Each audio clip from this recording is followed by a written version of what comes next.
6장 1절로 7절입니다. 사도행전 6장 1절로부터 7절까지 말씀.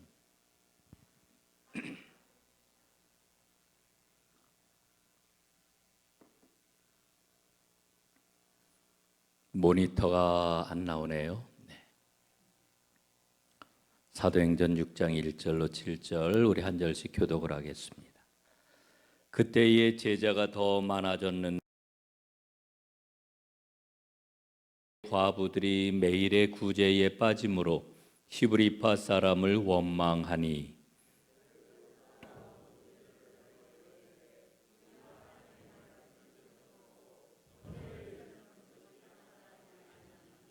형제들아, 너희 가운데서 성령과 지혜가 충만하여 칭찬받는 사람 7을 택하라. 우리가 이 일을 그들에게 맡기고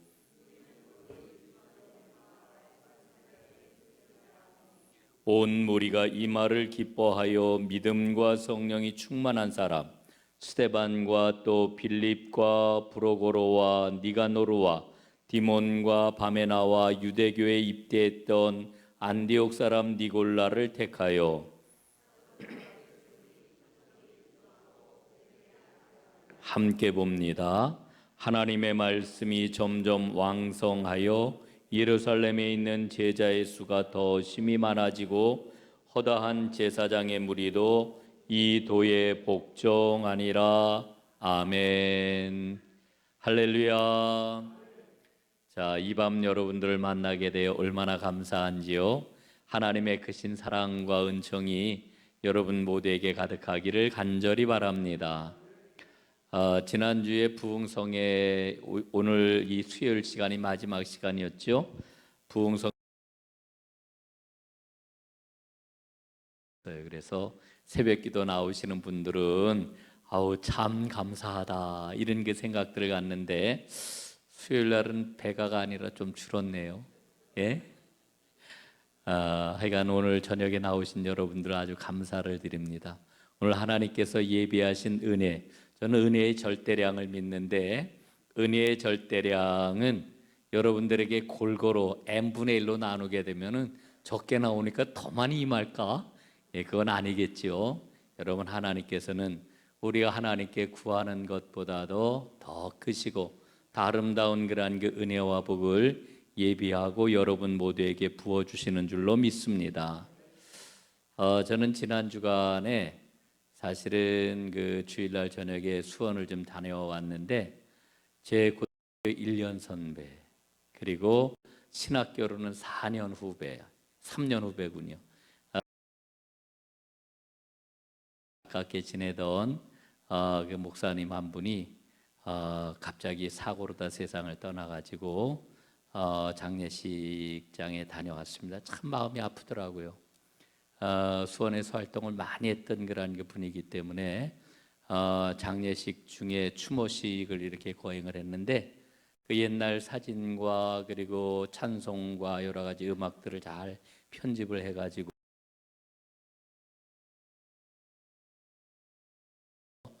한 4, 50년 그 모든 그러한 그 시간들이 일거에 쭉 지나가는 것을 느낄 수가 있었습니다.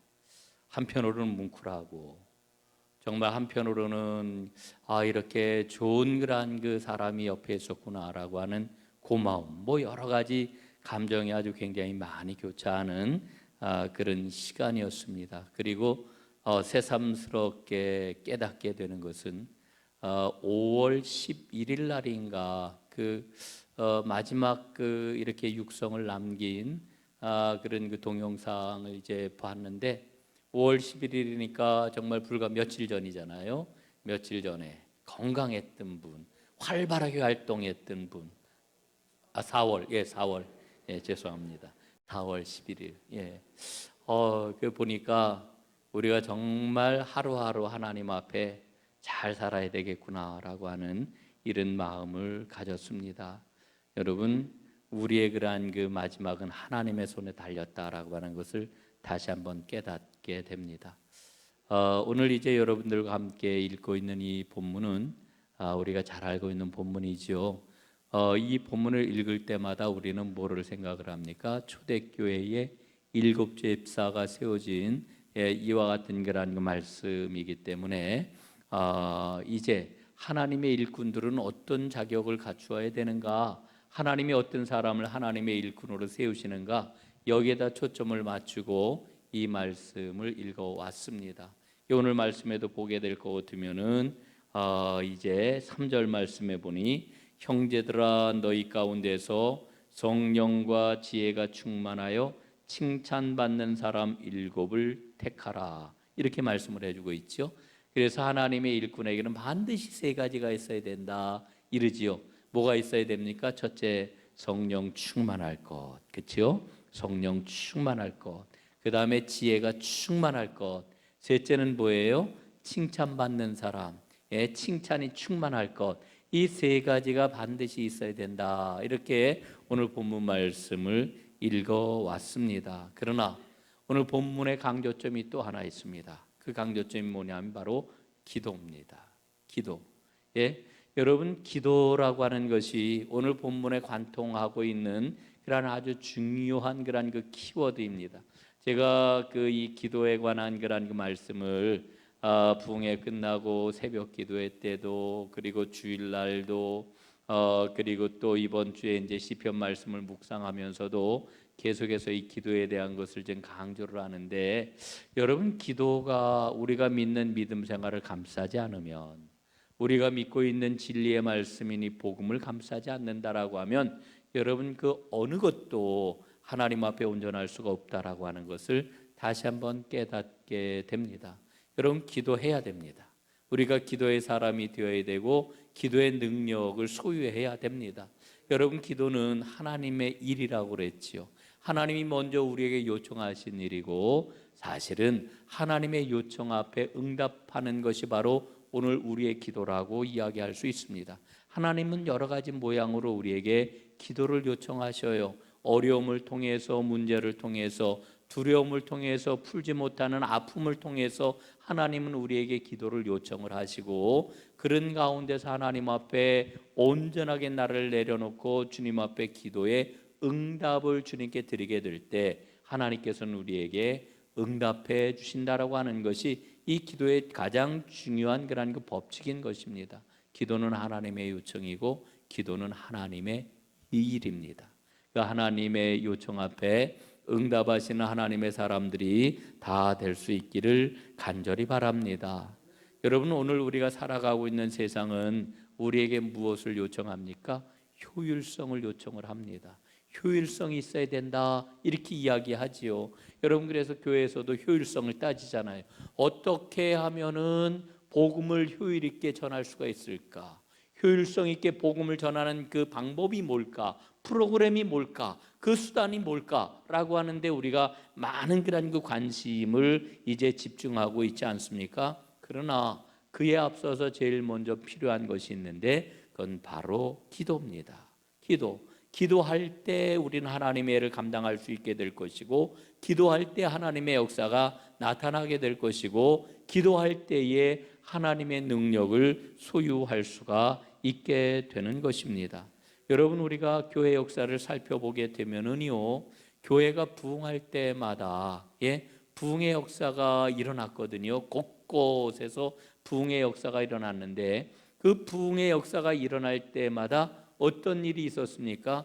기도가 선행되었다라고 하는 사실을 우리는 발견을 하게 됩니다. 그리고 성경 말씀을 보면서도 우리가 초대교회의 가장 근원은 기도였구나, 사도들의 그런 그 방법은 기도였구나, 우리도 기도해야 되겠구나, 이 기도로 돌아가는 이와 같은 모습들을 우리가 발견을 하게 되는 것입니다.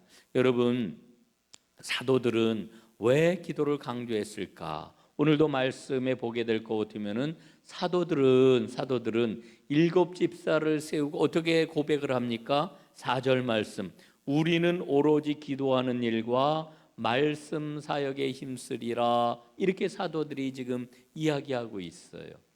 우리는 오로지 기도하는 일과 말씀 사역에 힘쓰리라, 이렇게 지금 고백을 하고 있습니다. 자, 여러분, 사도들이 기도를 강조하는 까닭이 어디에 있는가? 오늘 세 가지를 좀 생각해 보려고 합니다. 첫 번째, 사도들은 하나님의 능력이 우리에게 절대적으로 필요하다라고 하는 것을 깨달았기 때문에 기도를 강조했습니다. 여러분, 사도들은 어떤 사람들입니까? 예수님을 직접 만났던 사람들이지요. 예수님과 동고동락했던 사람들이지요. 사도들은 예수님께 직접 가르침을 배웠던 그런 사람들이지요. 사도들은 주님께서 행하였던 모든 놀라운 걸 목격했던 이와 같은 사람들이지요. 자, 그런데 여러분, 이거는 우리가 이제 잘 알고 있는 그런 그 이야기인데 조금 좀 다른 측면에서 생각해 보면은 사도들은 사실은 당대의 그 수많은 사람들 가운데서 무능하기 짝이 없는 이와 같은 사람들이었습니다. 예? 이게 무슨 이야기입니까? 사도들은 주류가 아니었다라고 하는 거예요. 예? 당대에 그 사회를 이끌고 나가는 주류에 속해 있던 사람들이 아니었어요. 비주류였어요.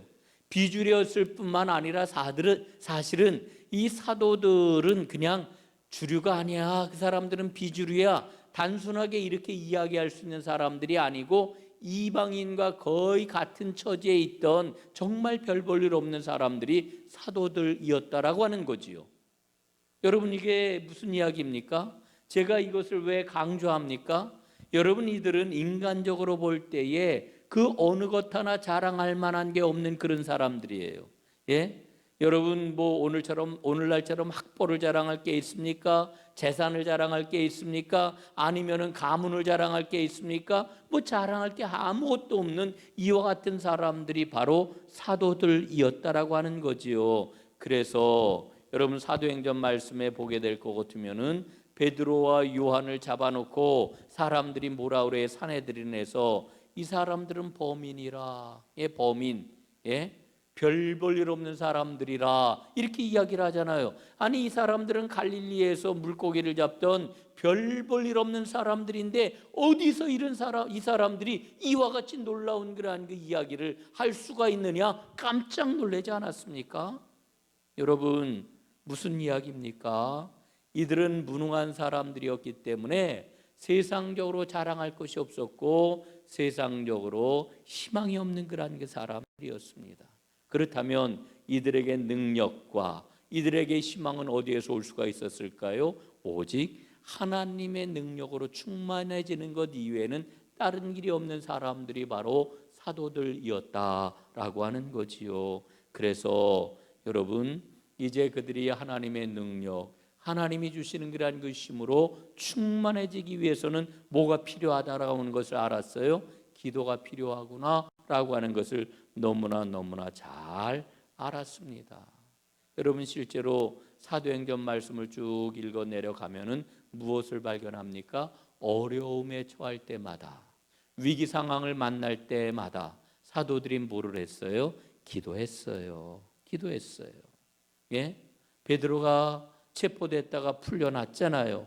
풀려나면서 어떠한 그러한 그 우격다짐, 어떠한 그러한 그 이제 공격을 받았습니까? 너희는 다시는 복음을 전하지 말아라. 이와 같은 그러한 그 이야기를, 그 위협을 받고 풀려났는데, 여러분, 그런데 그런 상황 가운데서 이 상황을 교회에 보고를 했더니 교회가 어떻게 했습니까? 교회가 베드로의 그러한 이야기를 듣고 아유, 이제 우리 복음 전하지 말아야 되겠구나. 예? 우리가 절대로 예수의 이름으로 모이지 말아야 되겠구나. 이런 결정을 내렸습니까? 아니에요. 예? 아니에요. 교회가 어떻게 했습니까? 하나님 앞에 간절히 마음을 모아 기도를 했는데 그 기도의 내용이 무엇이었습니까? 담대히 주의 복음을 전하게 하여 주옵소서, 이렇게 기도했단 말이에요. 예? 담대히 주의 복음을 전하게 하여 주옵소서. 여러분, 그래 우리가 지난주에도 살펴보았습니다만 사도행전 2장에 보니까 저희가 사도의 가르침을 받아 서로 교제하며 떡을 떼며 기도하기를 오로지 힘썼더라 하는 그런 그 말씀을 우리가 지난 주일에도 살펴보지 않았습니까? 여러분, 그래서 우리가 꼭 기억할 것은 기도할 때 우리 주님께서 성령을 충만하게 부어주시고, 그리고 아울러서 이제 기도가 지극히 하나님께서 기뻐하시는 일이라고 하는 것을 우리에게 일러 주고 있는 거지요. 사랑하는 여러분, 사도들은 뛰어난 사람들이 아니었어요. 엄청나게 달변으로 복음을 전할 수 있는 능력자들이 아니었어요. 그들은 자기들의 그러한 그 생활을 책임질 줄 아는, 생활을 책임질 줄 아는 기술자들이라고 그럴까요? 능통한, 자기 일에 능통한 이와 같은 그러한 그 소박한 사람들이었어요. 여러분, 그래서 이 사람들이 의지할 수 있는 것은 오로지 기도밖에 없었어요. 기도를 통하여서 하나님이 주시는 그 능력을 덧입지 않고서는 하나님의 일을 감당할 수 없는 사람들이 바로 사도들이었다라고 하는 거지요. 그래서 사도들은 간절히 하나님 앞에 기도했고, 그리고 기도를 통하여서 하나님의 능력과 은혜를 날마다 맛보았기 때문에 기도에 힘써라 하는 것을 명령을 하고 있는 거지요. 오늘 이 밤 하나님 앞에 나오신 여러분, 기도의 사람들이 다 되시기를 주님의 이름으로 축복합니다. 그런데 사도들 가운데 특별한 케이스가 한 사람이 있어요. 특별한 사람이 한 사람이 있어요. 그게 누구입니까? 예? 스데반? 사도 바울. 예, 사도 바울. 여러분, 사도 바울은 아주 특별한 케이스의 사람이었죠. 사도 바울은 정말 뛰어난 인물 아니었습니까? 당대 최고의 그러한 이 지식과 이 두뇌를 가진 이와 같은 사람이 바로 바울이라고 이렇게 여겨지는데, 여러분, 바울은요, 하나님께서 자기에게 맡겨주신 그 일이 얼마나 놀라운 일인지를 그는 잘 알고 있었어요. 여러분, 그 앞에 베드로라든지 다른 그런 그 사도들은 제가 가만히 보니까 저하고 좀 비슷한 데가 있어요. 아유, 죄송합니다. 이 사도하고 저하고 같은 바늘에 올리는 게 아니고, 이제 그 사람의 유형을 좀 나눈다라고 하면은, 이 사도들은 먼저 예수님의 제자로 불리움을 받았던 그런 그 사도들은 내가 뭐를 해야 되는지, 무엇을 하고 있는지 이거 잘 알지 못하고 일을 하면서 하나님께서 끊임없이 힘과 능력과 은혜를 공급해 주셔가지고 주님의 일을 잘 감당했던 이와 같은 사람들이었는데, 그런데 바울은 반대였어요. 어떻게 반대였느냐 하면은, 바울은 하나님의 은혜를 덧입고 그 생명과 복음의 진리를 깨닫고서는 즉각적으로 알아차렸어요. 이 일이 얼마나 놀라운 일인지, 이 일이 얼마나 어마어마한 일인지. 그래서 그는 내가 이 일을 감당할 수 없다라고 하는 것을 그는 잘 알고 있었어요. 곳곳에서 그런 그 바울의 고백이 성경에 기록되어 있는 것을 우리는 보지 않습니까? 고린도전서 2장 3절 말씀을 보니까, 내가 여러분과 함께 있을 때에 나는 약하였으며 두려워하였으며 무척 떨었습니다. 이렇게 고백을 해요. 예? 여러분, 바울이 떨릴 게 뭐가 있어요? 그런데 바울은 이야기하기를 나는 약하였고 나는 두려워하였고 나는 떨었노라, 이렇게 이야기를 해요. 예? 바울은요, 자기가 하나님 앞에 어떤 존재인지, 그리고 하나님께서 맡겨주신 이 일이 얼마나 놀랍고도 두려운 일인지 너무너무 잘 알고 있었단 말이지요. 제가 바울처럼 그렇게 뛰어난 사람이었다라고 하면은 아마도 하나님 앞에 두 가지를 처음부터 했을 것 같아요. 하나님, 저 이 일 못합니다 이랬거나, 아니면 하나님 앞에 정말 죽기 살기로 매달려 기도해가지고 하나님이 공급해 주시는 그 힘과 능력이 어떠한지를 아마 처음부터 충만하게 맛보면서 하나님의 일을 하지 않았을까, 이런 그 생각이 들어요. 그런데 제가 좀 멍청해가지고, 예? 그냥 이 일이 그냥 해야 되는 건지 알고 얼결에 그저 하나님이 공급해 주시는 그런 그 은혜에 힘입어서 간신히 오늘까지 저는 왔다라고 하는 그런 그 생각을 해요. 그런데 바울은 너무너무 잘 알고 있었던 것이지요. 나는 약하였고 나는 두려워하였고 나는 떨었다라고 이렇게 고백을 합니다. 왜요? 왜? 예?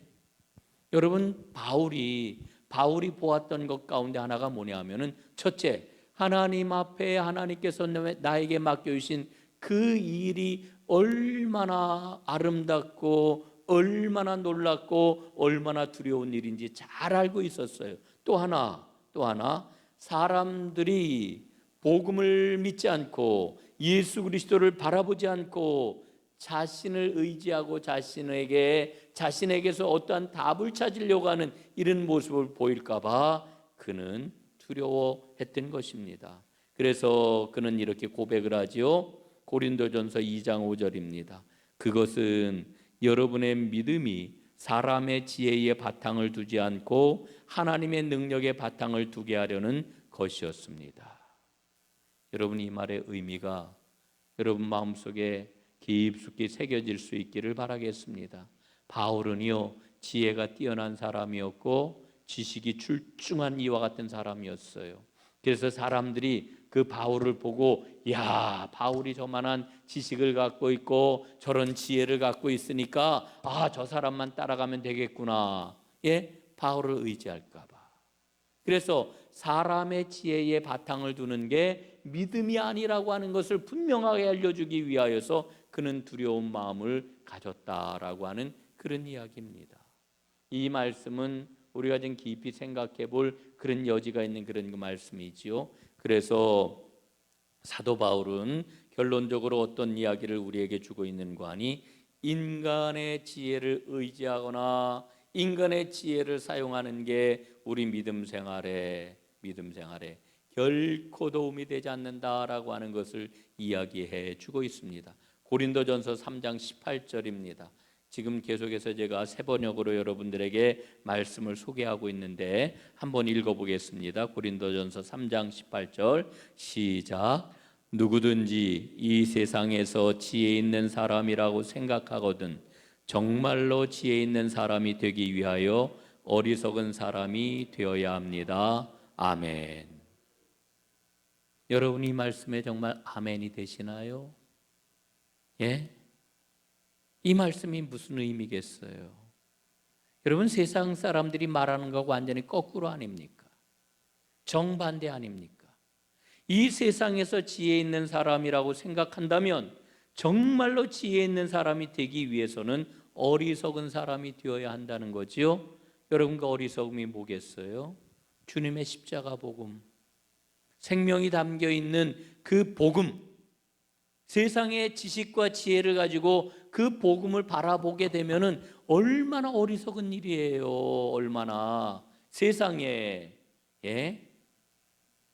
여러분, 나를 죽이는 사람에게 나를 완전히 두 팔 벌려 그래, 나를 한번 잡아봐라 이러고서는 맥없이 십자가에 달려 죽어버리고 말았는데, 여러분, 이게 무슨 능력의 그러한 자랑스러운 그런 이야기겠어요? 세상 사람들은 십자가 은혜를 체험하기 전까지는 예수님의 그 십자가 죽음에 대해서 뭐라고 그래요? 저렇게 허무하게 죽다니, 아니 저렇게 바보처럼 죽다니. 그리고 예수님의 가르침에 대해서 뭐라고 그래요? 세상에 저런 엉터리 같은 가르침이 어디에 있어? 이렇게 이야기를 하잖아요.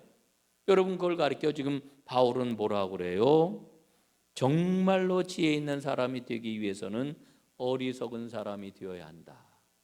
예수님께서 보여주시고 우리에게 들려주신 그 말씀이 정말로 믿어지고 받아들여지게 될 때에 우리는 세상 사람들이 볼 때 어리석은 사람이 될 수밖에 없다는 이야기죠.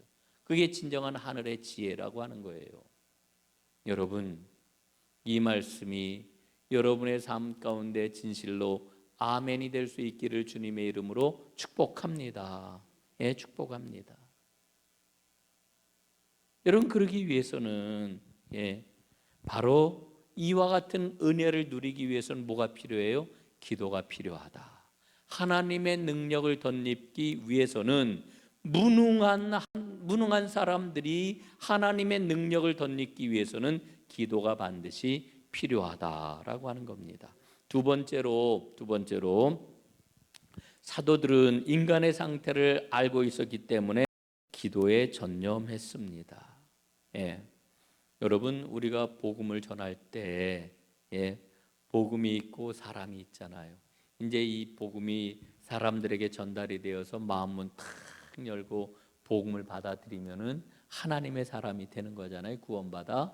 그런데 여러분 그 복음을 쉽게 받아들이지 못하도록 중간에서 누가 방해를 해요? 예? 악한 사탄 마귀가 방해를 한단 말이에요. 악한 사탄 마귀가 방해할 때 어떻게 방해를 합니까? 우리의 그러한 그 타락한 본성, 악한 본성을 자꾸만 부추겨요. 부추겨요. 그래가지고 주의 복음을 온전히 받아들이거나 혹은 복음대로 살아가려고 하는 모든 것들을 자꾸 방해하는 거지요. 여러분 우리 안에는 온갖 가지 악한 본성들이 있어요. 의심하는 마음, 예, 두려워하는 마음, 욕심의 마음, 예, 물질을 사랑하는 마음, 명예를 추구하는 마음, 온갖 가지 그러한 그 악한 본성들이 있지 않습니까?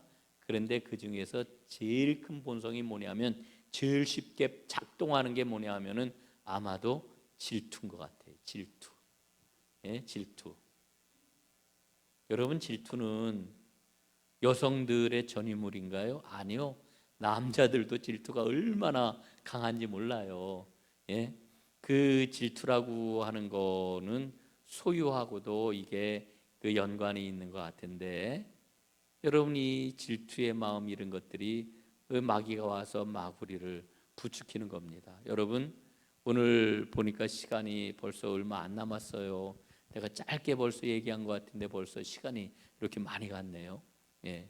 그 나의 그러한 그 본성 가운데서 사람들마다 더 강하게 작동하는 그러한 그 본성들이 있어요.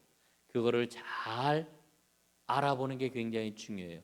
나는 어떤 부분에 부딪히게 될 것 같으면은 뭐 죄송해요 이런 표현에서 뚜껑이 열린다. 예? 아니면 그냥 마음이 요동한다. 이게 제일 내가 약한 부분이거든요. 이거 우리가 잘 알아야 됩니다.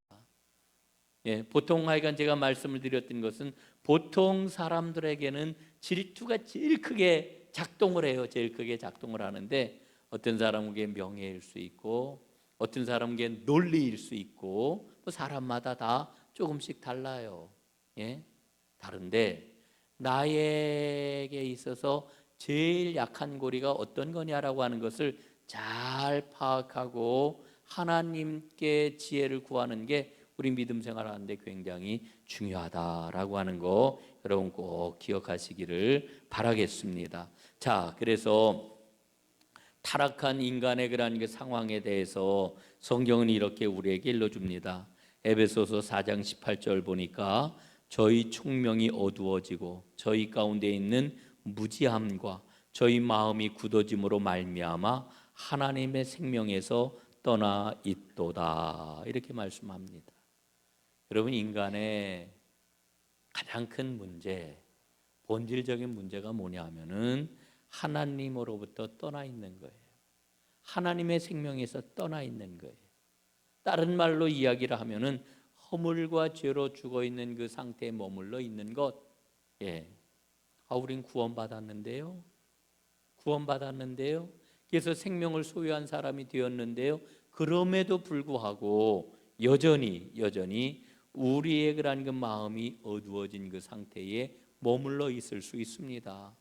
여러분 그래서 우리는 깨어 기도해야 되는 거지요. 예, 깨어 기도해야 합니다. 기도해야 돼요. 그 어떤 사람들은 오늘날 대부분의 사람들이 하나님을 부인한다 그러는데 그렇지 않아요. 요즘처럼 인간의 영성에 대해서 깊은 관심을 갖고 있는 시대가 없다고 생각을 해요. 예? 근데 그게 바르게 하나님을 찾아가는 그런 그 모습을 갖고 있지 않아서 그렇지. 인간은 옛날이나 지금이나 이 영성의 그러한 그 문제에 대해서 얼마나 깊은 관심을 기울이고 있는지 몰라요. 여러분, 우리가 주 안에서 정말 하나님이 기뻐하시는 길을 걸어가기 위해서는 기도해야 합니다. 여러분, 우리 안에는 두 개의 본질이 있어요. 육에 속한 본질이 있고 하나님의 영에 속한 본질이 있어요. 예? 이 두 개의 본질이 내 한 인격 안에 있다라고 하는 것을 우리는 반드시 보아야 돼요. 이거를 의식하면서 하나님의 도움을 구하는 믿음의 사람하고 이것을 의식하지 못하고 그냥 살아가는 사람하고는 삶에 있어서 엄청난 차이가 나는 거지요. 수요일 날 하나님 앞에 나와 예배하는 여러분들은 이 두 개의 얘기라는 그 본질이 내 안에 있구나라고 하는 것을 분명하게 깨달은 사람들이라고 생각을 해요. 기도해야 됩니다. 그래야 육의 본질을 이겨내고 하나님이 기뻐하시는 생명의 길을 우리가 걸어갈 수가 있게 되는 거지요. 기도함으로 우리 안에 있는 하나님의 영이 아름답게 그 빛을 발휘하는 큰 은혜가 있기를 주님의 이름으로 축복합니다. 자, 이제 마지막 말씀을 드리겠는데, 우리에게는 거듭남이 필요하기 때문에 기도해야 합니다. 여러분, 오늘 꼭 이 말씀만 좀 기억하셨으면 좋겠어요. 우리에게 정말로 필요한 것은 도움이 아니다. 도움이 아니다. 거듭납니다. 우리는 하나님을 어떻게 생각하냐면 나를 도와주시는 분으로만 생각을 해요. 물론 하나님은 나를 도와주시죠. 언제나 도와주셔요. 그러나 하나님은 단순하게 나를 도와주시는 분으로 끝나는 게 아니에요. 예? 여러분, 하나님께서는 우리에게 새 생명을 주셨어요. 거듭났다 말이에요.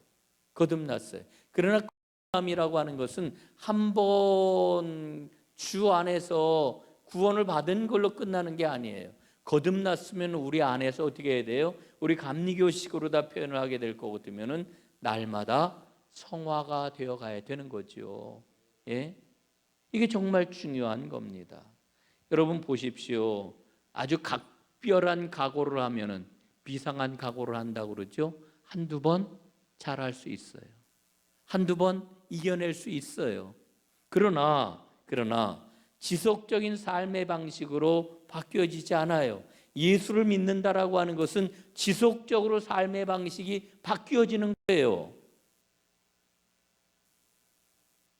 여러분, 지속적으로 삶의 방식이 바꾸어지지 않으니까 우리는 하여간 문제가 생기면 어떻게 해요? 비상이 걸리잖아요. 네? 하나님께 기도해야지.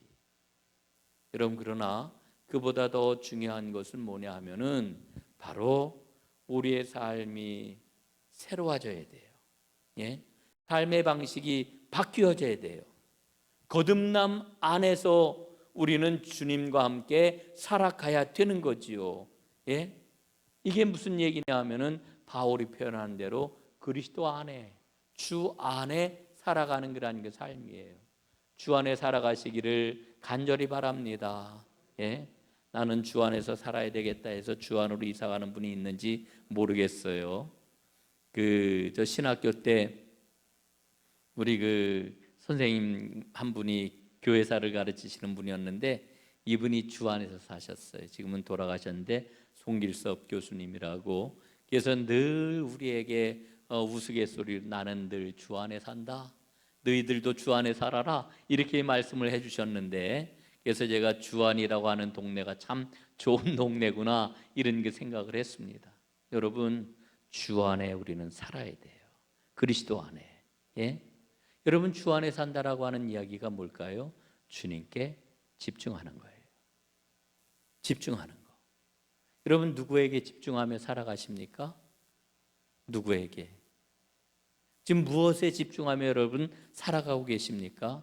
주님께 집중하고 주님을 바라보며 살아가는 여러분들 되시기를 간절히 바랍니다. 누구를 사랑하면은 늘 그 사람 생각해요. 예? 우리 손주들 이렇게 보면은 막 그냥 핸드폰에도, 예?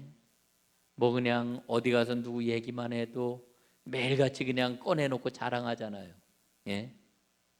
그리고 사랑하는 그 손주가 한번 전화하고 매일같이 전화하고 또 전화하면서 할머니 아프지 마 뭐 이렇게 얘기를 하면은 그 말이 좋아가지고 며칠 동안 막 힘을 얻고 그러잖아요.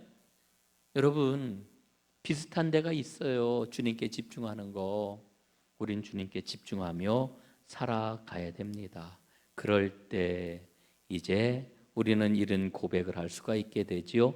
누구든지 그리스도 안에 있으면 새로운 피조물이라 이전 것은 지나갔으니 보라 새 것이 되었도다.